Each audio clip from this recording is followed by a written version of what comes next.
The last time you and I talked, we talked about the duration mismatch right now with the pandemic and the fiscal band-aid that DC was applying. What's playing out at the moment in Washington, Bob? Is this exactly what you were thinking about? Yeah. And if you relate that to the unemployment rate this morning, while everybody sort of focuses on the change in payroll and people tend to focus on the growth rate, the big issue is the depressed level of spending and income in the economy, which is reflected in the level of the unemployment rate of around 10%. And the longer that we're in that situation of a depressed level of income and spending, the more vulnerable individuals and companies are to that set of circumstances.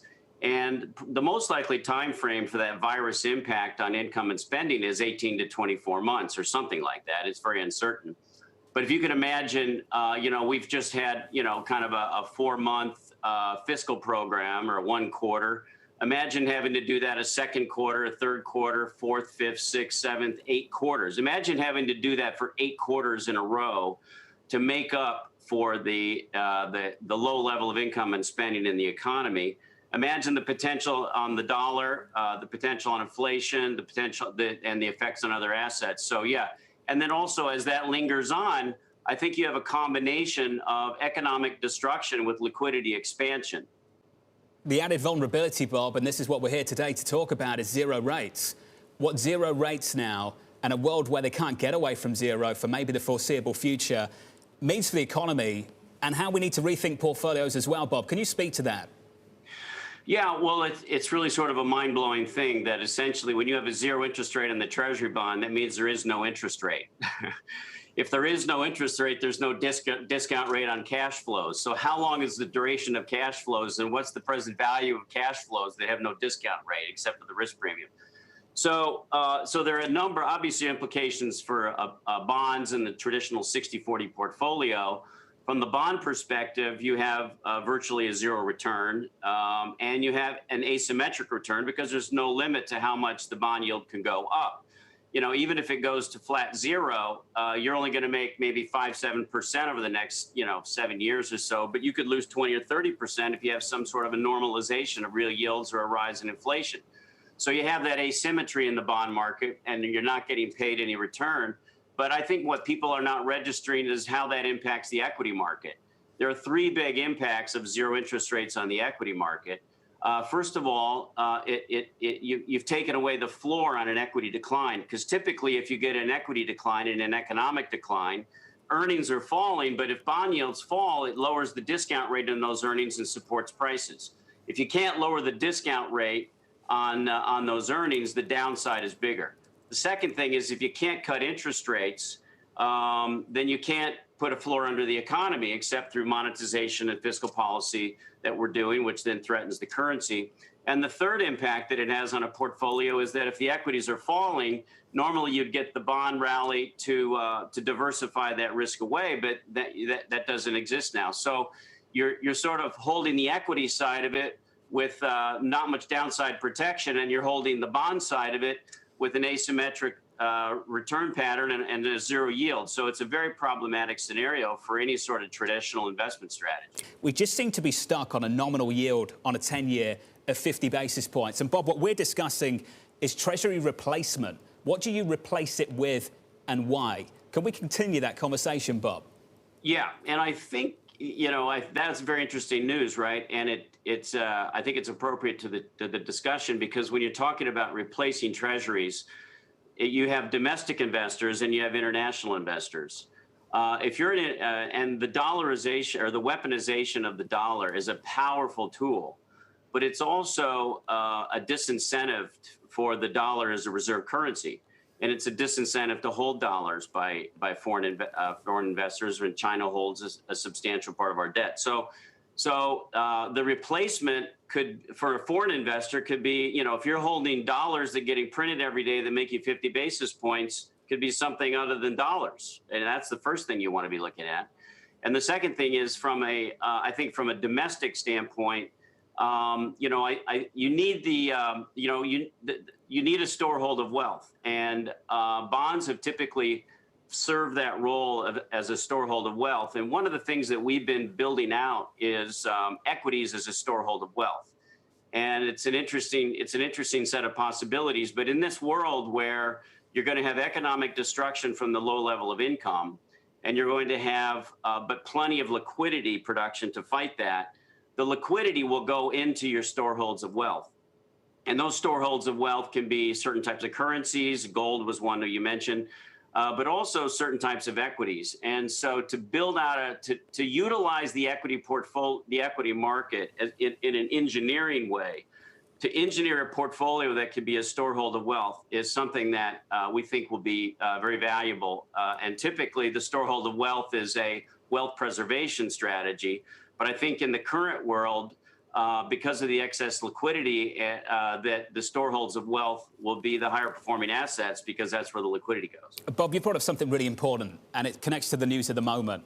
Whether this administration is overreaching and damaging the future of the dollar's reserve currency status. It's been a huge conversation, particularly in the last month, because we've had a bit of dollar weakness. Bob, do you think there is a threat of that, a risk of that playing out at the moment? Well, we think we're in a long-term transition away from the dollar as a reserve currency. It won't happen overnight. So I think you have your tactical kind of near-term perspective, and then you got your longer-term perspective. But when you look at the weaponization of the dollar, when you look at how the United States is fighting the virus by massive fiscal borrowing and printing and monetization, in relation to other current countries which have fought it through science and distancing and so forth, without printing money and without massive fiscal stimulation. In the near term, that's been very positive for the U.S. economy relative to those others because you're injecting tons of adrenaline into the system to keep it going. But in the long run, you're undermining the dollar as a reserve currency because the yield that you can get on dollar assets is very low, and you're printing lots of them and essentially devaluing that fiat money in relation to other storeholds of value and other currencies. To be clear here, Bob, are you looking for inverse correlation to risk assets or inverse correlation to the US dollar? In time, probably, yeah.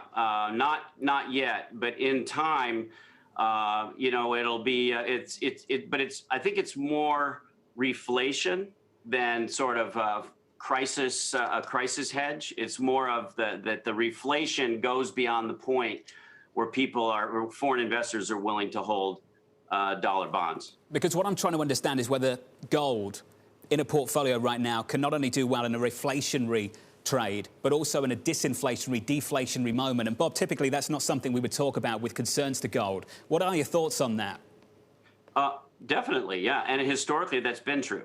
In deflationary periods, the reason is because in deflationary periods, deflation is so damaging to an economy that the government, the monetary system, the central bank, the government will do everything in their power to devalue the currency and print money in a period of deflation to restore a zero or positive inflation rate. And so gold is really a currency. It's really a contra currency. The value of gold is really just reflecting the value of the money that you used to buy it. Utility value of gold hasn't gone up at all.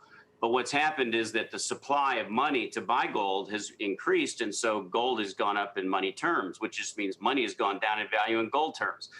And so, yeah, definitely in a crisis situation, you do tend to see that, and for those reasons, and also in an inflation situation, you tend to see that. But I think that the way to think about gold is really as a currency. You could hold physical gold, of course, and in today's world, you don't have any yield, penalty for doing that, really. But I think the better way to think about it is that, let's say, if I take a storehold of wealth asset and denominate it in gold as a currency, or denominate a storehold of gold asset, a storehold of wealth asset in some combination of storehold currencies, including gold. That's the composition of a portfolio that can sort of leapfrog over the virus situation and the economic destruction that will be occurring, and be a storehold of wealth, really. Bob, I've got 60 seconds left with you. but I just want to make something very clear. For our audience that's followed this for the last 15 minutes, if they come away from this conversation and think Bob Prince of Bridgewater sounds bearish on risk, would that be a fair characterization of things at the moment? No, because it's a matter of differentiation. The massive production of liquidity will drive down the risk premiums of assets that can serve as a storehold of wealth. The economic destruction caused by the low level of income and spending will drive up the risk premiums and ultimately destroy balance sheets of the companies that don't get that liquidity. So some get the some assets get the liquidity, their risk premiums come down. Some assets don't and suffer from the economic destruction. And it's the differentiation of assets and including the differentiation of country outcomes and exchange rates that'll be the dominant feature of this environment.